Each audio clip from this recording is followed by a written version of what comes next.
بسم اللہ الرحمن الرحیم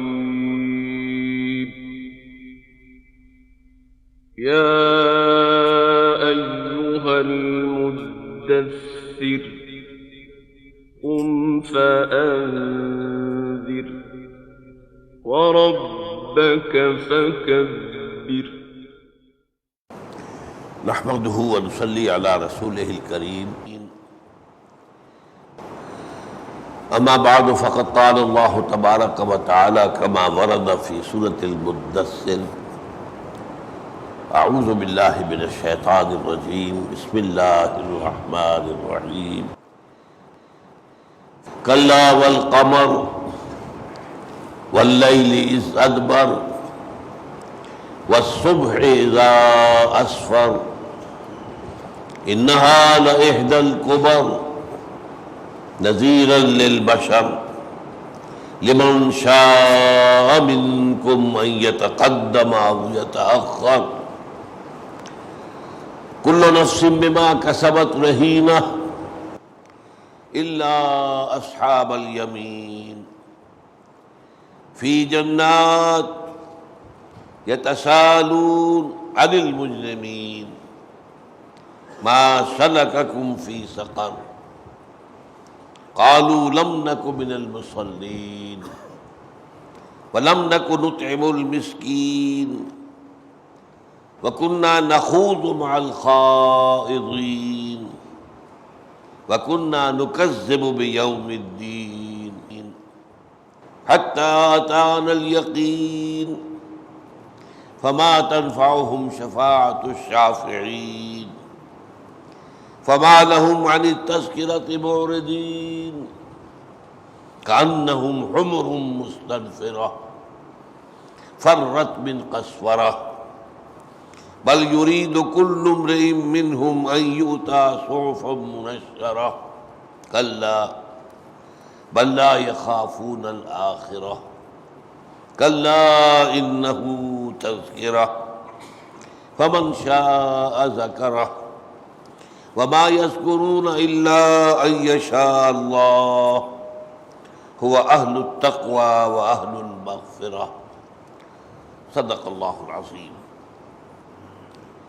رب اشرح لي صدري ويسر لي أمري واحلل عقدة من لساني يفقهوا قولي اللهم ربنا ألهمنا رشدنا وأعذنا من شرور أنفسنا اللهم أرنا الحق حقا وارزقنا اتباعه وأرنا الباطل باطلا وارزقنا اجتنابه آمین یا رب العالمین۔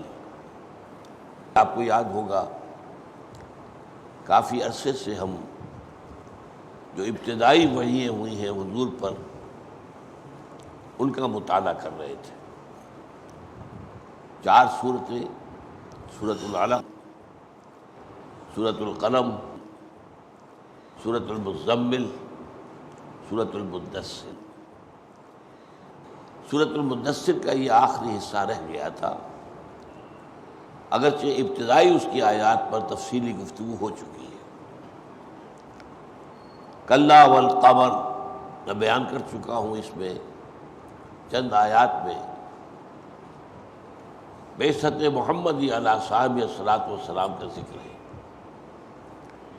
کہ آپ سے پہلے وحی کی روشنی دنیا میں بس اتنی رہ گئی تھی جتنی کہ رات کے چاند کی ہوتی ہے، وہ سورج جو ہے اس کی روشنی موجود نہیں رہی تھی۔ 600 برس گزرے ہیں کہ کوئی نبی دنیا میں نہیں آیا، حضرت عیسیٰ کے بعد سے لے کر علیہ الصلاۃ والسلام حضرت محمد تک صلی اللہ علیہ وسلم۔ یہ گویا کہ کلا والقمر، یہ اس دوران میں صرف چاند کی روشنی جیسے، ظاہر بات ہے کہ حضرت عیسیٰ کی تعلیمات باقی رہی ہیں اور حضور کے زمانے تک موحدین بھی موجود رہے، یعنی یہ کہ جو سینٹ پال کا مذہب تھا اگرچہ غالب تو وہی ہو چکا تھا عالم عیسائیت پر، خاص طور پر جب کہ 4 صدی عیسوی کے آغاز میں جب رومن ایمپرر کانسٹنٹائن جو ہے عیسائی ہو گیا اور پوری رومن امپائر عیسائی ہو گئی، اور اس کے بعد سے جو ہے ان کے عقائد مرتب ہوئے باقاعدہ ایک کاؤنسل آف نیکیا میں، تو وہاں تثلیث اور یہ کہ شریعت موسوی ختم، اس طرح کے تمام معاملات جو ہے حضرت عیسیٰ کی تعلیمات کے بالکل منافی ان کا فیصلہ ہوا۔ تو اگرچہ اکثر عیسائی جو ہے وہ بھٹک چکے تھے، لیکن یہ کہ کچھ آثار جیسے چاند کی روشنی ہو باقی تھے۔ چنانچہ آپ کو معلوم ہے بحیرہ راہب تھا جس نے حضور کو پہچان لیا تھا، جب ابو طالب کے ساتھ سفر پر گئے تھے، ایک تجارتی سفر پر، بچے تھے، پہچان لیا تھا کہ یہ وہی بچہ ہے، اسی کو نبی بننا ہے، نبی آخر زمان۔ تو اس طرح کے لوگ موجود ہیں۔ اسی طریقے سے ایک راہب ہی نے راستہ بتایا تھا حضرت سلمان فارسی کو، انہیں ان کے والد نے گھر سے نکال دیا تھا، ایران میں پیدا ہوئے تھے، باپ آتش کدے کا پجاری تھا، انہوں نے انکار کیا، میں اس آگ کو جس میں ایندھن ہم خود ڈالیں تو جلے اور اس کو میں پوجوں، پھر گھر سے نکال دیے گئے، جیسے حضرت ابراہیم سے کہہ دیا ان کے والد نے، واہجرنی ملیہ، دفع ہو جاؤ میری نگاہوں کے سامنے سے ورنہ میں تمہیں رجم کر دوں۔ اسی طریقے سے یہ بھی گھر سے نکلے۔ حضرت ابراہیم بھی عراق میں پیدا ہوئے تھے، پھر شام گئے، یہ ایران میں پیدا ہوئے تھے اور شام گئے، بہت پیرلل ہے معاملہ سلمان فارسی کا حضرت ابراہیم علیہ السلام کے ساتھ۔ اور یہی وجہ ہے میں سمجھتا ہوں کہ حضور نے فرمایا ہے کہ سلمان و منا اہل البیت، یہ سلمان جو ہے یہ تو ہمارے اہل بیت میں شامل ہے، یہ درجہ ان کو دیا ہے۔ بہرحال وہ بھی پھر ایک راہب کے پاس رہے، عیسائی ہو گئے، ظاہر بات ہے اس وقت کا اصل مذہب اسلام جو ہے عیسائیت تھا۔ پھر وہ عیسائی کا انتقال ہوا، راہب کا، انہوں نے کہا کہ میری تو ابھی علم کی پیاس جو ہے اسے سیری حاصل نہیں ہوئی، کہاں جاؤں؟ اس نے ایک اور راہب کا بتا دیا، وہاں جاؤ۔ وہاں گئے، اس کی بھی جب انتقال کا وقت ہو گیا، ان سے پھر وہی بات کہی۔ اس نے کہا کہ میرا علم بتاتا ہے کہ جنوب کی طرف کھجور کی سرزمین میں نبی آخر الزمان کے ظہور کا وقت قریب آ گیا ہے، گو اینڈ ٹرائی یور لک، جاؤ، اتنے ہی تم متلاشی حق ہو، طالب حق ہو، تو جاؤ سفر کرو۔ وہ سفر اختیار کیا ہے مدینے کے قافلے کے ساتھ، قافلے پر ڈاکہ پڑا، ڈاکوؤں نے گرفتار کر کے غلام بنا کر بیچ دیا، لیکن خریدنے والا مدینے کا ایک یہودی تھا۔ اس طرح مدینے میں خبر آ رہی ہے اب یہاں کہ مکے میں کسی نے اعلان کیا ہوا ہے، لیکن ان کے پاؤں میں تو بیڑیاں پڑی ہوئی ہیں غلامی کی، یہ تو نہیں جا سکتے۔ تو میں کہا کرتا ہوں کہ پیاسا جایا کرتا ہے کنویں کے پاس، کبھی کنواں بھی آتا ہے پیاسے کے پاس۔ تو حضور صلی اللہ علیہ وسلم آئے ہیں مدینہ منورہ، بار میں سے بتا رہا تھا کہ اس قسم کے لوگ موجود تھے۔ نجاشی جس نے مسلمانوں کو پناہ دی عیسائی تھا۔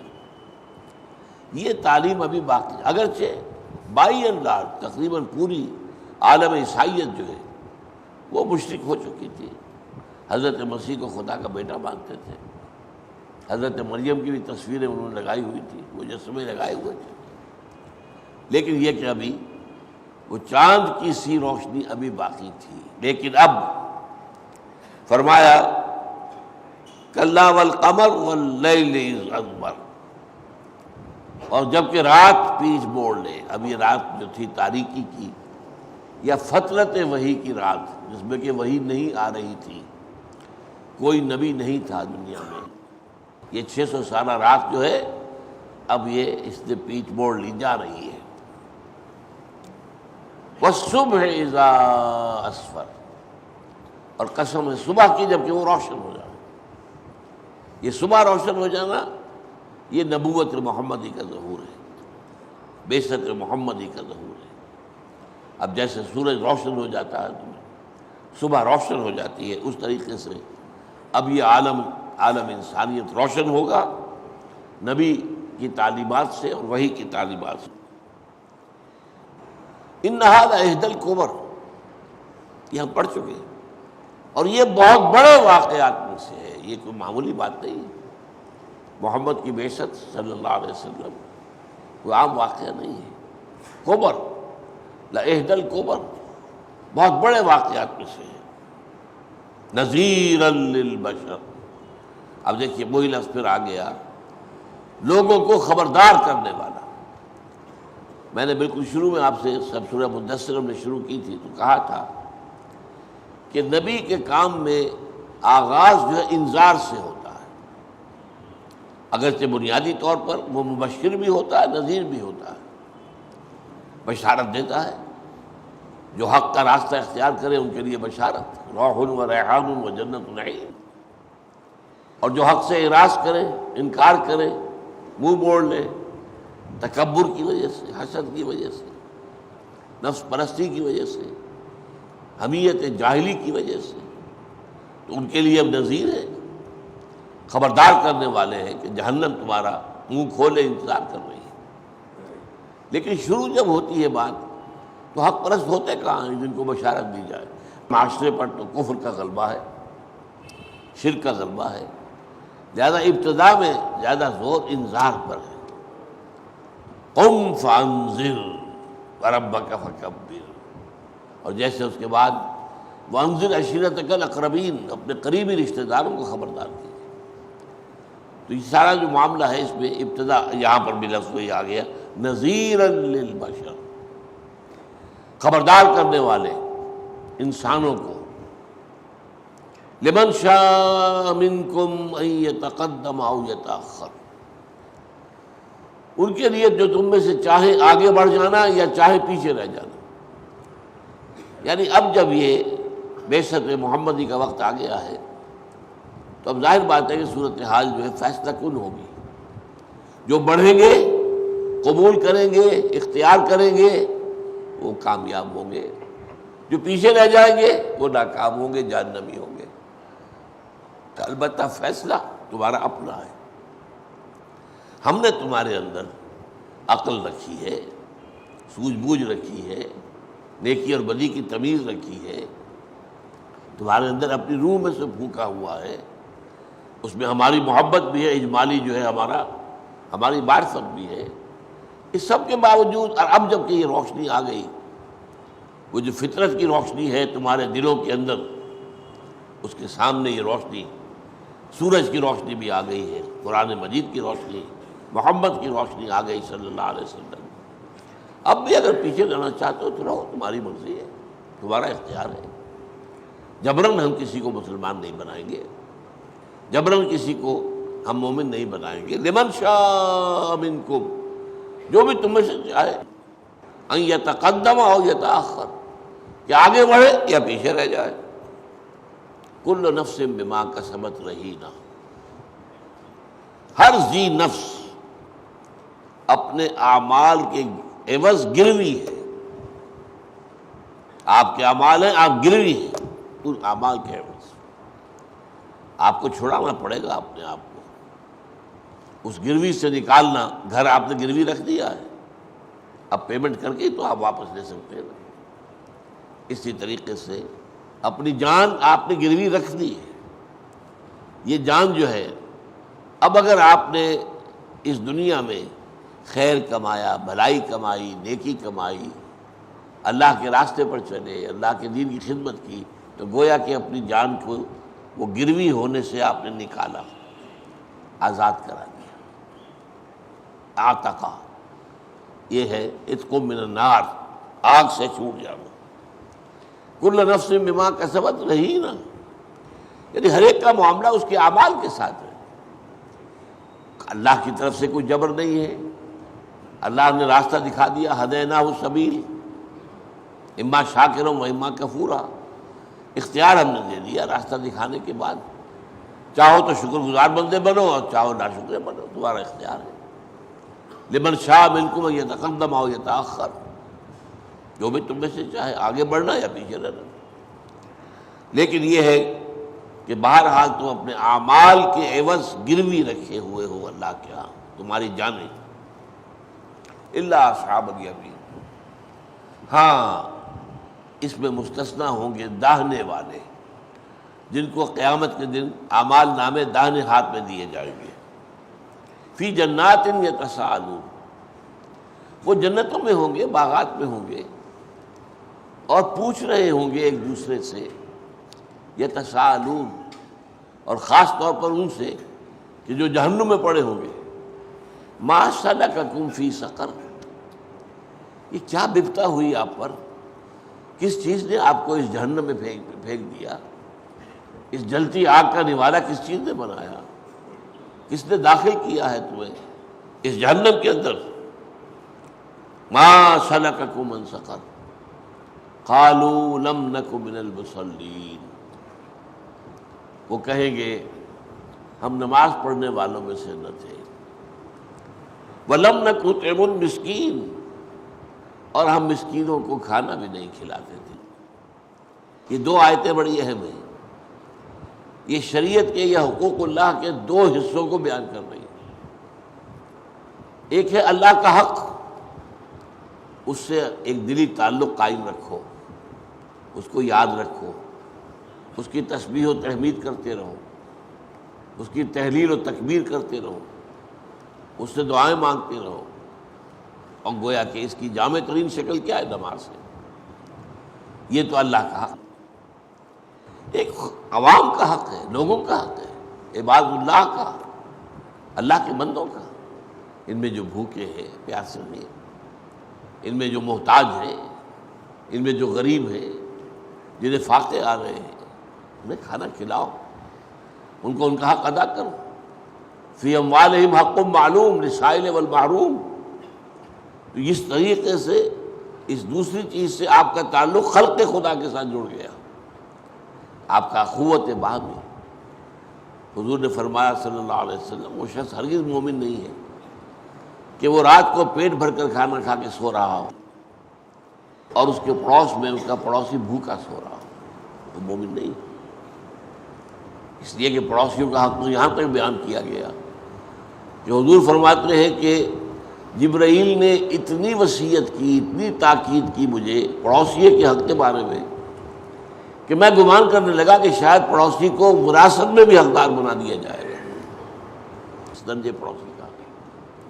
آج بدقسمتی سے یہ مغربی معاشرت اور شہروں کا بڑا ہونا، اس کی لعنت نے پڑوس کا تصور ہی ختم کر دیا۔ حضور نے فرمایا تھا ایک شہر اگر 5 لاکھ کی آبادی ہو جائے تو پھر اسے بڑھنے مت دو، دوسرا شہر آباد کرو۔ اور اس کو اس زمانے میں بہت مانا گیا ہے، خاص طور پر جرمنی میں ان لوگوں نے اپنے بڑے شہر نہیں بنائے، پھیلا دیا، ایک بڑی انڈسٹری ہے اس کے گرد ایک شہر چھوٹا، بس لمبا چوڑا نہیں کہ انڈسٹریوں کا جال وہاں بچ جائے اور آبادیوں کے ٹھٹ ہو جائے، نہیں۔ پھر انہیں کریکٹ کیا آٹو بانز کے ذریعے سے، بہت تیز رفتار سڑکیں ہیں۔ جرمنی میں آپ کو معلوم ہوگا شاید کہ باقی ملکوں میں تو اپر لمٹ ہوتی ہے اسپیڈ کی کہ 70 میل سے زیادہ نہیں دوڑ سکتے، اور وہاں لوور لمٹ ہوتی ہے 70 میل سے کم نہیں دوڑ سکتے۔ اتنی زور کی وہاں پہ جو ہے آٹو بانز ان کی زوردار ہے، اس قدر عمدہ بنی ہوئی، جس طرح ہمارے ہاں یہ بن گئی ہے۔ ہم تو موٹر وے سوچ سکتے ہیں، اس سے آگے تو ہمارا ذہن نہیں جا سکتا، لیکن دنیا میں جیسی سڑکیں شاہراہیں ہیں ان کا ہم تصور نہیں کر سکتے۔ بہرحال ایک رشتہ اللہ سے، اور وہ رشتہ ذکر، شکر، اللہ کی یاد، اللہ کی حمد، اللہ کی تسبیح، سبحان اللہ و بحمدہ سبحان اللہ العظیم۔ حدیث ہے نا، یہ آخری حدیث ہے بخاری شریف کی، کلمتان حبیبتان الی الرحمن ثقیلتان فی المیزان خفیفتان علی اللسان سبحان اللہ و بحمدہ سبحان اللہ العظیم۔ دو کلمے ہیں، رحمان کو بہت محبوب ہے، حبیبتان الی الرحمن، ثقیلتان فی المیزان، اور وہ میزان جو ہوگی جو قیامت میں اعمال جن میں تولے جائیں گے ان میں ان کا وزن بہت ہوگا۔ خفیفتان علی اللسان، زبان پر بہت ہلکے ہیں، کوئی بھارے لمبے چوڑے نہیں ہیں، اور وہ کیا ہے؟ سبحان اللہ و بحمدہ سبحان اللہ العظیم، اللہ پاک ہے اور اپنی حمد ساری صفات کمال کے ساتھ ہے، اور سبحان اللہ العظیم بڑی عظمت والا ہے۔ تو ذکر الہی سے اپنی زبان کو تر رکھنا، اور ذکر کی سب سے جامع شکل نماز ہے۔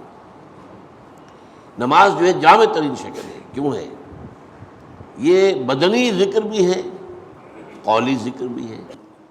زبان سے آپ حمد کہہ رہے ہیں، اللہ اکبر کہہ رہے ہیں، ربنا لک الحمد کہہ رہے ہیں، سورہ فاتحہ پڑھ رہے ہیں، یہ سارا کیا ہے؟ زبان کا ذکر ہو رہا ہے۔ اور جب آپ رکوع کر رہے ہیں، یہ جسم کا ذکر ہو رہا ہے۔ آپ نے اللہ کی عظمت کا اقرار کیا ہے، سر جھکایا ہے، کھڑے بھی ہوئے ہیں تو ہاتھ باندھ کر، دست بچتا کچھ جھک کر، یہ قنوت کہلاتا ہے۔ یہ بھی آپ کے پورے بدن کا ذکر ہے۔ سجدے میں گئے تو کیا ہی کہنے ہیں، وہ تو حضور نے فرمایا اقرب ما یکون العبد الی اللہ فی السجود، بندہ اپنے رب سے قریب ترین ہوتا ہے سجدے کی حالت، کیونکہ اس کی انا ختم ہو گئی۔ جب پیشانی جو ہے زمین پر رکھ دی تو انانیت ختم ہو گئی، ہمیں اس کا شعور نہیں ہوتا۔ ہم تو یہ ایک فزیکل ایکسرسائز کے درجے میں کر دیتے ہیں، اٹھک بیٹھک کا اندازہ ہو، جیسا کہ حضور نے فرمایا جب سجدہ کرو تو یہ محسوس کرو گویا کہ تم نے اپنے رب کے قدموں میں پاؤں رکھ دیا، سر رکھ دیا، یہ احساس ہو۔ اور لوگوں کے ساتھ، خلق خدا کے ساتھ تعلق، ان کی خدمت، ان کی ضروریات پورا کرنا، ان کے ساتھ ہمدردی۔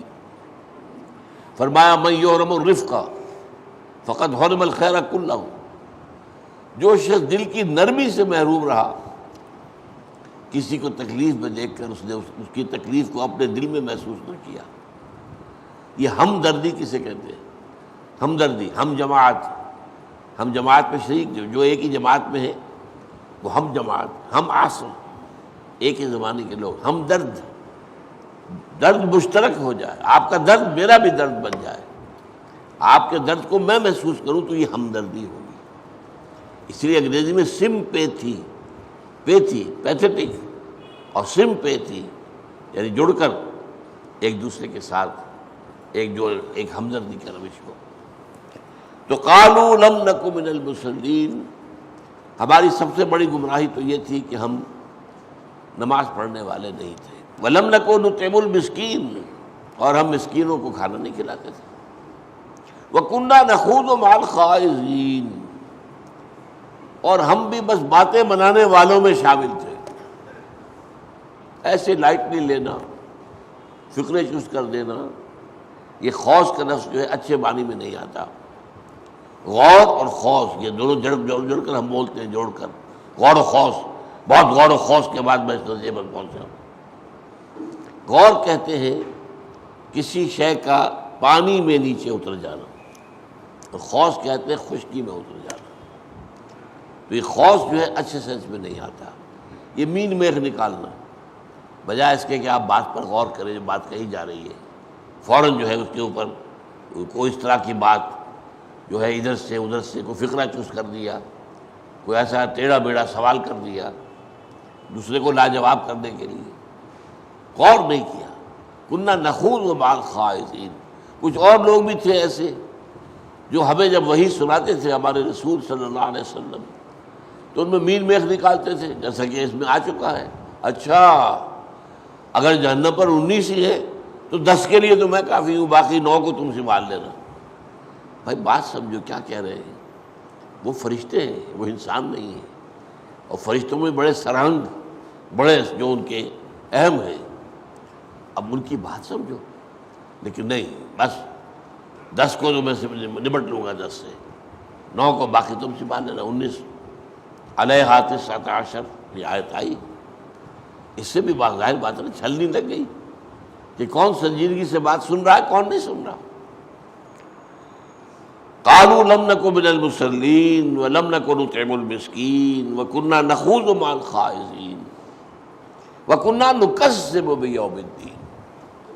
سب سے ثقیل لفظ یہاں آیا ہے، اور ہم تکذیب کرتے تھے جزا و سزا کے دن کی۔ ہم نہیں مانتے تھے کہ کوئی دن آئے گا ایسا، ہم نہیں مانتے تھے کہ مرنے کے بعد یہ اٹھایا جائے گا، ہم کہتے تھے جب ہڈیاں ہو جائیں گے، اذا کنا عظاما نخرہ، ہڈیاں بھی گلی سڑی بوسیدہ، وہ پھر زندہ ہو جائیں گے، کیسے ہو جائیں گے؟ ناممکن ہے ہاتھ لما توعدون، کیا دور کی بات کر رہے ہو، کیا دور کی کوڑی لا رہے ہو، لوگوں مت سنو ان کی باتیں، کیسی بے تکی باتیں یہ کر رہے ہیں تمام انسان، یہاں تک کہ آباؤنا الاولون، ہمارے پچھلے آباء و اجداد بھی کھڑے کر دیے جائیں گے، اچھا لا کے دکھاؤ، ہمارے باپ کو ہمارے دادا کو زندہ کر کے دکھا دو، ہم مان لیں گے تمہاری بات۔ یہ ساری گفتگو وہ کرتے تھے قیامت کے بارے میں۔ یہ میں اس سے پہلے آپ کو بتا چکا ہوں کہ سب سے بڑی گمراہی جو ہے وہ قیامت کا انکار ہے۔ اللہ کا انکار کبھی نہیں تھا دنیا میں، کبھی نہیں۔ یہ تو آج تو معدود چند لوگ ہیں جو یہ کہ خدا کا انکار کرتے، انکار کوئی نہیں کرتا، سائنسدان بھی نہیں کرتے، وہ بھی یہ کہتے ہیں بھائی ہم کہہ نہیں سکتے کہ ہے یا نہیں ہے، but we don't have any proof, ہمارے پاس کوئی ثبوت نہیں ہے۔ اور دوسری بات یہ کہ خدا ہے یا نہیں ہے یہ ایک علیحدہ بات ہے، کائنات تو ہے نا، اس کائنات کو سمجھو، مطالعہ کرو، اس پر غور کرو، اس کے قوانین کی دریافت کرو، اس میں جو قوت انرجی کے سورسز رکھے ہوئے ہیں ان کا ڈسکور کرو، ان کو یوز کرو، ایکسپلائٹ کرو۔ تو یہ چیز ہے اصل میں آج کی تہذیب کا معاملہ، کہ تین کے مقابلے میں تین چیزیں آئی ہیں۔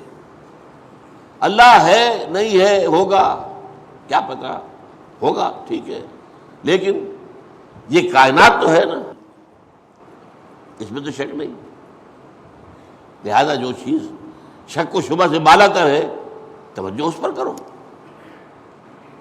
آخرت کو ہے یا نہیں کیا پتہ، کسی نے بتایا نہیں آج تک، جو ایک دفعہ قبر سے اتار دیا گیا واپس آیا نہیں، کیا پتہ، شاید ہو، مے بی، لیکن یہ دنیا تو ہے، یہ زندگی تو ہے نا، دس از اے ویری ریئل تھنگ، یہ زندگی، اس کو بناؤ، سنوارو۔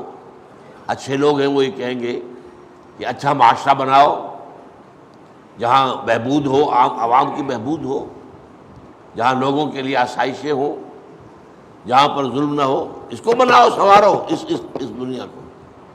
اور دوسرے لوگ یہ کہیں گے کہ اس دنیا سے عیش کرو، بابر میں عیش کوش کہ عالم دوبارہ نہیں۔ آخرت ہے یا نہیں؟ قرآن مجید میں ایک جگہ بڑا پیارا قول نقل ہوا، میں نے پچھلے دنوں سنایا بھی آپ کو، کہ ان الظن الا ظنا وما نحن بمستيقنين۔ دیکھو جو آپ لوگ کہتے ہیں نا کہ ہوگی قیامت، کوئی گمان تو ہمیں بھی ہوتا ہے، شاید ہو، آخر جو دلیل ہے تمہاری بڑی وزنی ہے کہ انسان کو نیکی کا صلہ ملنا چاہیے، بدی کی سزا ملنی چاہیے، اس دنیا میں تو نہیں ملتی۔ آپ طے کر لیں کہ آپ نے جھوٹ نہیں بولنا، حرام نہیں کھانا، آپ کو فاقے آئے یا مشکل سے سوکھی روٹی، آپ چھوڑ دیں اصول، مگٹوٹ، جھوٹ بولیں، دھوکہ دیں، فریب کریں، حرام میں منہ مارے، عیش کریں۔ بہت ہم نے تیر مارا ہے، ہم نے نظام بنایا ہے، چوری کرنے والے کو سزا دیں گے، پولیس ہے، پرچہ ہوگا، مقدمہ چلے گا، سزا دی جائے گی، قتل کرنے والے کو سزا دیں گے۔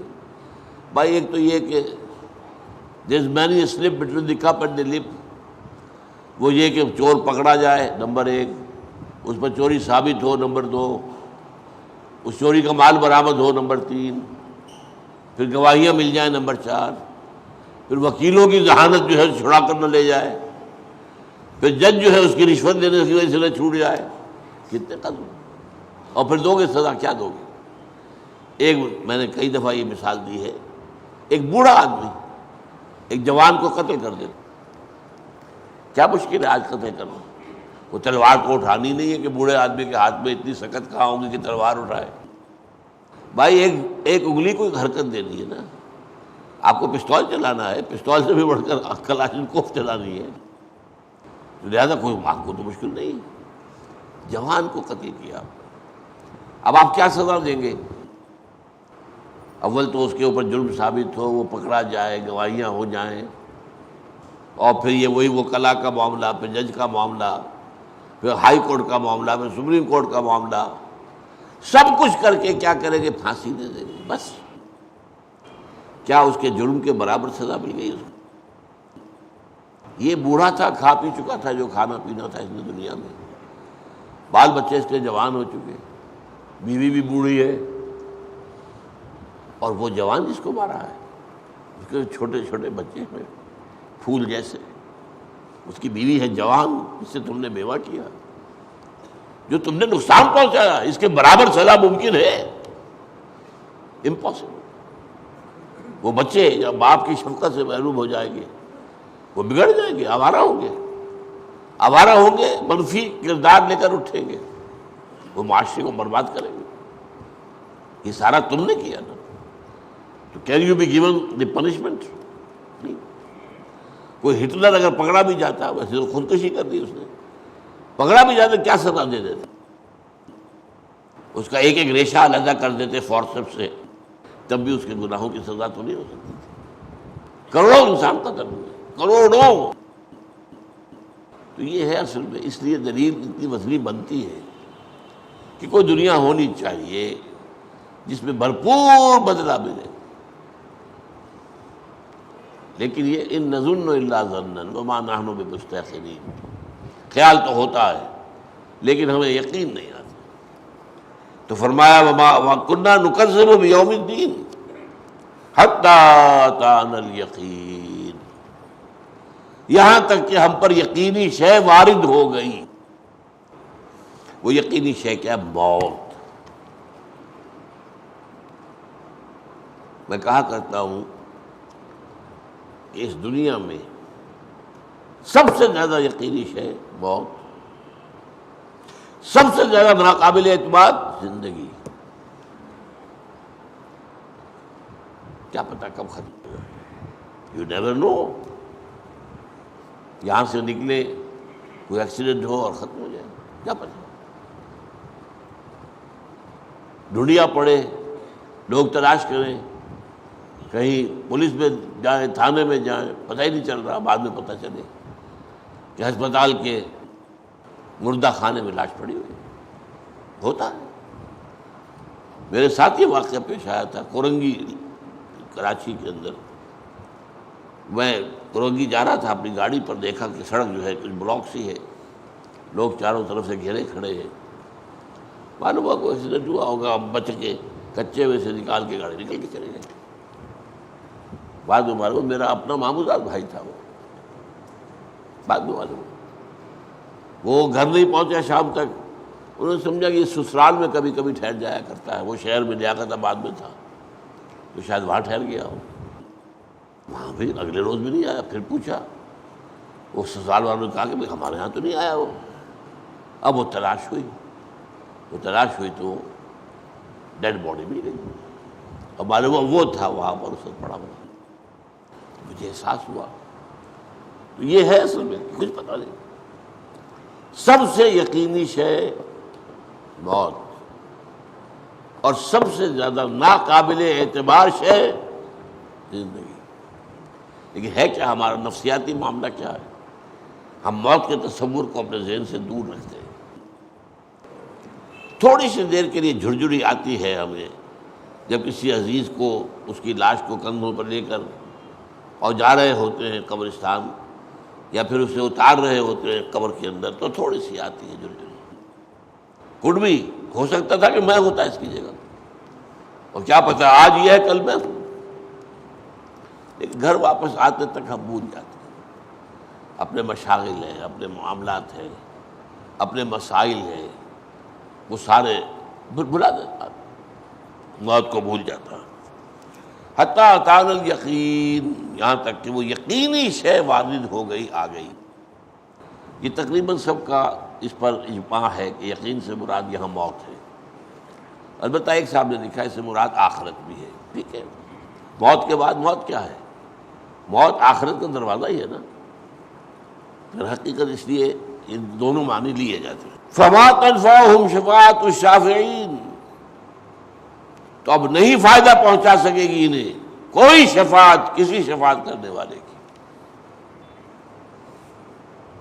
یہ میں بیان کر چکا ہوں پچھلے دنوں، شفاعت کے بارے میں کہ قرآن مجید زیادہ زور تو ہے کیٹیگوریکل ڈینائل پر، بلا شفاعت۔ آیت الکرسی سے پہلے ہے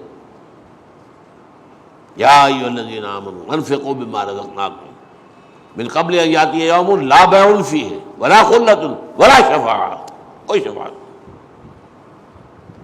اور آیت الکرسی میں وہ بڑا انداز جو ہے جلالی ہے، من ذا الذی یشفع عندہ الا باذنہ، کون ہے وہ جو شفاعت کر سکے اللہ کے پاس ہاں مگر اس کی اجازت سے۔ تو استثناء تو ہے، اللہ کی اجازت سے شفاعت ہوگی، لیکن یہ ہے کہ ایبسولیوٹ یہ سمجھ لینا کہ بات لازماً ہوگی اور لازماً اللہ پابند ہے کسی کی شفاعت کو ماننے کا، یہ درست نہیں ہے۔ اللہ کی مرضی ہے، جس کو چاہے گا اجازت دے گا، جس کے لیے چاہے گا۔ یہ بھی نہیں کہ وہ عام ہے آپ جس کے لیے چاہیں کر دیں، دو طرف، وہ شفاعت جو کرے اس کو اجازت، جس کے لیے کرے اس کی اجازت۔ فما تنفعهم شفاعت الشافعین، یہاں پھر وہی کیٹیگوریکل ڈینائل ہے، تو انہیں فائدہ نہیں پہنچا سکے گی شفاعت کرنے والوں میں سے کسی کی شفاعت۔ فما لهم عن التذکرۃ معرضین، تو انہیں کیا ہو گیا؟ یہ تذکرہ ہے، یہ یاد دہانی ہے، یہ قرآن جو ہے، یہ آیات جو سنائی جا رہی ہے تذکرہ ہے۔ یہ میں نے بارہا آپ کو بتایا ہے کہ ایمان جو ہے ایسنشلی ایمان دلوں میں موجود ہے، لیکن اس پر پردے پڑ گئے، ذہول ہے، اس کی طرف سے بے توجہی ہے اندر۔ یہ بالکل ایسے ہے کہ جیسے میں نے کئی دفعہ مثال دی ہے نا آپ کے سامنے، کہ آپ کے کسی دوست نے آپ کو کوئی تحفہ دیا، کوئی قلم دیا بہت اعلیٰ بہت عمدہ، آپ نے اسے سنبھال کر ایک ٹرنک کے اندر رکھ دیا، بہت قیمتی قلم ہے، میں استعمال نہ کروں، اس کو رکھوں۔ اب سال ہا سال بیت گئے ہیں، وہ دوست آپ کے ذہن سے اتر گیا، کبھی اس کی یاد نہیں آئی، قلم کا کوئی پتہ نہیں، کوئی یاد نہیں۔ اچانک ایک روز آپ نے قلم اپنا ٹرنک کھولا اور وہ نکل آیا، دوست یاد آ جائے گا نا خود بخود، وداؤٹ اینی ایفرٹ، آپ کی کسی بھی کوشش کے بغیر خود بخود یاد آئے، اس لیے کہ وہ ہے، وہ دماغ کے اندر جو آپ کی میموری کا جو خزانہ ہے میموری کا، اس میں کہیں بہت نیچا وہ اتر گیا تھا۔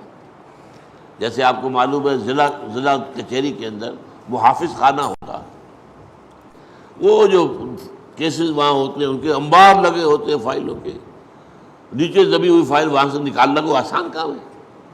اسی طریقے سے اس میموری کے نچلے خانے تک جو بات چلی گئی وہی، لیکن اس علامت کو دیکھتے ہی، اس نشانی کو دیکھتے ہی یاد آ گئی۔ اسی لیے قرآن کہتا ہے یہ آیات ہے، آیت کسے کہتے ہیں؟ نشانی۔ یہ آسمان، زمین، سورج، چاند، یہ آیات ہیں، اللہ کی نشانیاں ہیں، ان کو دیکھو، اللہ کو پہچانو۔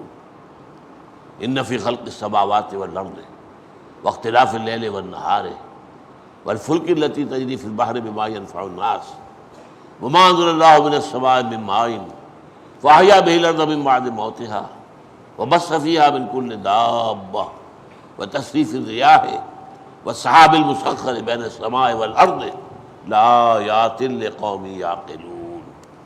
میں نے اس آیت کا نام رکھا آیت الآیات۔ 10 آیتیں اللہ نے اس میں، 10 نشانیاں اپنی جو فطرت کی نشانیاں ہیں، فینومینا آف دی نیچر، یہ اللہ کی نشانیاں ہیں۔ اس کو یوں سمجھیے کہ آپ نے کوئی تصویر دیکھی، بہت عمدہ بنائی ہے، بہت عمدہ ہے، بہت عمدہ تصویر ہے، یہ تعریف آپ کس کی کر رہے ہیں؟ تصویر کی یا مصور کی؟ کمال تو مصور کا ہے، تصویر تو کوئی شے نہیں۔ یہ کائنات، اس لیے اللہ تعالیٰ کہتا ہے فرجع البصر هل ترى من فطور ثم ارجع البصر کرتين ينقلب اليك البصر خاسئا وهو حسير۔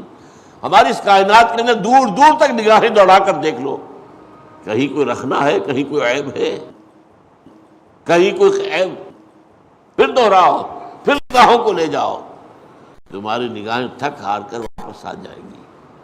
ہماری تخلیق میں کہیں کوئی عیب، کہیں کوئی خامی، کہیں کوئی رکھنا نہیں پاؤ گے. پھر بے عیب کون ہوا؟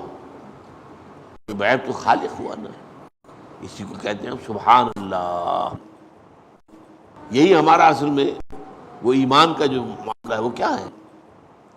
ایک شخص پھول دیکھ سکتا بھائی کیا عمدہ پھول ہے، بہت عمدہ پھول، بھائی بہت اچھا لگے، خوشبو بڑی. بندہ مومن کیا کہتا ہے؟ سبحان اللہ. اسے تو اللہ یاد آتا. سبحان اللہ. آپ گھر میں داخل ہوں، آپ دیکھیں بڑا اچھا ماحول ہے. فرض کیجیے آپ کے پوتے پوتیاں ہوں، نواسے نواسیاں ہوں، یہ پھول جیسے، اور یہ کھیل رہے ہیں. آپ کیا کہیں گے؟ ماشاء اللہ، جو اللہ نے پسند، یہ میرے کسی جو ہے محنت اور مشقت کا نتیجہ نہیں. تو ہمارا تو ہر قدم پر بھوک لگی تھی کھانا کھایا، کمزوری رفع ہوگا الحمدللہ. یہ ہمارا جو سماجی کلمات ہیں یہ ہمارے ایمان کا نچوڑ ہے. کل جانا ہے بھائی مجھے، نہیں انشاءاللہ کل مجھے جانا انشاءاللہ. انشاءاللہ کے بغیر کہو گے پکڑے جاؤ گے. عام آدمی نہیں پکڑا جائے گا. حضور پر گرفت ہو گئی تھی. حضور سے جب سوالات کیے یہودیوں کے سکھانے پر قریش مکہ نے 3 سوال، اصحاب کہف کون تھے، ذوالقرنین کون تھا، روح کی حقیقت کیا ہے، آپ نے فرمایا کل جواب دے دوں گا. روزانہ حضرت جبریل آتے تھے. آپ نے سوچا آئیں گے میں پوچھوں گا بتا دوں گا. نہیں آئے. کئی دن گزر گئے نہیں آئے. اب تالیاں پٹ گئی، بس ختم ہو گئی وہی صحیح. کس قدر آپ سوچیے کہ کس قدر ضیق میں آپ کی جان آ گئی ہو. پھر جب وہی آئی ہے سورہ کہف کی اور بنی اسرائیل کی، تو ساتھ ہی یہ بھی بات وَلَا تَقُولَنَّ لِشَيْءٍ إِنِّي فَاعِلٌ ذَلِكَ غَدًا إِلَّا أَن يَشَاءَ اللَّهُ. ہرگز کبھی نہ کہیے گا کہ یہ کام میں کل ضرور کروں گا مگر انشاءاللہ. مشیت اس کی ہے. اس کے بعد حضور کس درجے حساس ہوئے ہیں اس معاملے میں کہ ایک صحابی کی زبان سے نکل گیا ما شاء اللہ و ما شئت، پکڑ لیا. نہیں، ما شاء اللہ کہو صرف. مشیت صرف اللہ کی، میری مشیت میں کچھ نہیں. انک لا تہدی من احببت ولکن اللہ یہدی من یشاء. اے نبی آپ کے لیے یہ ممکن نہیں کہ جس کو چاہے ہدایت دے دے. یہ آپ کے اختیار میں نہیں ہے، یہ تو اللہ جس کو چاہتا دیتا. تو فرمایا فما لہم عن التذکرۃ معرضین. انہیں کیا ہو گیا ہے، اس یاد دہانی سے اعراض کیوں کر رہے ہیں؟ کأنہم حمر مستنفرہ، جیسے کہ گدھے بدک جاتے ہیں شیر کو دیکھ کر. اب یہ ہمارے لیے ذرا نامانوس سی بات ہے، گدھا کہاں دیکھے گا شیر کو. لیکن ایک ہوتے ہیں جنگلی گدھے، اور ان کی سب سے بڑی مثال آپ کو دیکھیں زیبرا. اگر آپ نے کبھی وہ پکچرز دیکھی ہوں جو امیزن کے طاس یا کانگو کے طاس میں جو حیوانات ہیں، وہ بڑی عمدہ انسٹرکٹیو پکچرز ہوتی ہیں، کیسے کیسے حیوان اللہ نے وہاں پیدا کیے ہوئے ہیں. وہ زیبرا جو ہے وہ گدھے سے بہت گدھا ہی ہے. البتہ اس کو جو اللہ نے حسن عطا کیا اس کے اوپر جو لکیریں ہیں، لیکن جس طرح دوڑتے ہیں وہ سرپٹ دوڑتے ہیں شیر کی، جو ذرا سی بو آ گئی تو پھر جو دڑ دڑ دڑ دڑ آپ نے کبھی دیکھا ہوگا. تو فرت من قسورہ، جیسے کہ شیر کی خبر اور اس کے خطرے سے یہ دوڑتے ہیں. فرت من قسورہ بل یرید کل امرئ منہم ان یؤتى صحفا منشرہ. ایک بات ان کی کہنی یہ تھی کہ ٹھیک ہے محمد نے کوئی سرخاب کا پر لگا تھا کہ ان کی کتاب دے دی، ہمیں کیوں نہیں دیتے کتاب؟ اللہ کے لیے ممکن ہے ہر ایک کو کتاب دے دے. اللہ کے لیے ممکن ہے قریش کا ہر گھرانہ جو ہے اس کے سردار کے پاس آ جاتا قرآن، تو سب مان لیتے. اب یہ باتیں بنانا کنہ نخوض مع الخائضین، وہ جو بھی انسان کی نیت نہ ہو ماننے کی. تو فرمایا کہ بل یرید کل امرئ منہم ان یؤتى صحفا منشرہ، ہر ایک چاہتا ہے ہمیں کھلے ہوئے صحیفے ہمیں ملے، ہمارے پاس آئے.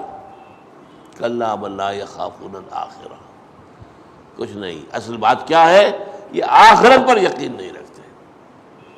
آخرت کا اگر خوف ہو تو یہ ایسی باتیں نہ بنائیں، لپک کر لے ہدایت کو، لیکن آخرت پر جب انسان کا ایمان نہیں ہوتا، اور میں آپ کو گنوا چکا ہوں 6 شکلیں ہیں آخرت کے انکار کی، کوئی ایک نہیں ہے۔ اس وقت اعتبار سے خود ہم کہاں کھڑے ہیں، اکثر و بیشتر ہم میں سے بھی ان نظن الا ظنا وما نحن بمستيقنين سے آگے نہیں ہے، الا ماشاء اللہ۔ کلا انہ تذکرہ، پھر آگئی بات، کوئی نہیں، یہ تو بس تذکرہ ہے، یاد دہانی ہے۔ اللہ تعالیٰ نے تمہارے پاس یہ یاد دہانی جو ہے تاکہ تمہیں یاد آ جائے، تمہارے اندر ہیں وہ چیزیں موجود، وہ ابھر کر آ جائیں۔ فمن شاء ذکرہ، جو کوئی بھی اس کے ذریعے سے چاہے ذکر حاصل کر لے، یاد دہانی حاصل کر لے۔ وما یذکرون الا ان یشاء اللہ، اس میں بھی یہ نہیں یاد دہانی حاصل کریں گے مگر اگر اللہ چاہے۔ یہ بھی اللہ تعالیٰ کا چوائس ہے، کس کے دل پر اللہ نے مہر کر دی ہے کہ اب اس کے لیے مفید نہیں ہے۔ ابو جہل کے دل پر مہر کر دی، ابو لہب کے دل پر مہر کر دی۔ یہ مہر کر دینا کیا ہوتا ہے؟ یہ شروع میں نہیں ہوتا، یہ ایک عرصے کے بعد ہوتا ہے۔ جب ایک شخص انکار کرتے کرتے کرتے کرتے کرتے کرتے ضد، ہٹ درمی، تکبر، حسد کی بنا پر ایک ایسا مقام آتا ہے جسے آپ انگریزی میں کہتے ہیں پوائنٹ آف نو ریٹرن، اب واپسی کا امکان نہیں ہوتا۔ آپ اس انتہا کو پہنچ گئے انکار کرتے کرتے، اسے کہتے ہیں ختم اللہ علی قلوبہم، طبع اللہ علی قلوبہم۔ تو یہ لوگ جو ہے اب تو اللہ تعالیٰ کے خصوصی اذن کے بغیر یہ تذکرہ حاصل نہیں کر سکتے۔ هو اہل التقوی و اہل المغفرہ، وہی اللہ جو ہے وہ اس کا اہل ہے کہ اس کا تقوی اختیار کیا جائے، اور وہی اس کا اہل اور مختار ہے کہ وہ مغفرت کرے اور معاف کر دے۔ اللہ تعالی ہم سب کو مغفرت فرمائے، ہماری ہمیں معاف کرے اور ہمیں اپنے سیدھے راستے پر چلائے۔ اقول قولی ھذا واستغفر اللہ لی ولکم ولسائر المسلمین۔